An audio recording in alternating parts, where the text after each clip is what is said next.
মারতে চাও?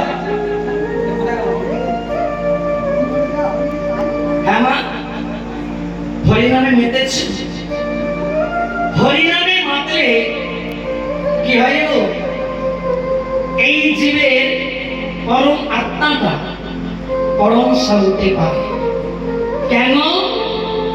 এই হরিনাম কৃষ্ণ নাম এমন একটি বস্তু, হরিনামকে যত যাজন করা যাবে, যত তাকে ডাকা যাবে, ভগবান বলছে আমি সব সইতে পারি, পারি না দুটো বস্তু।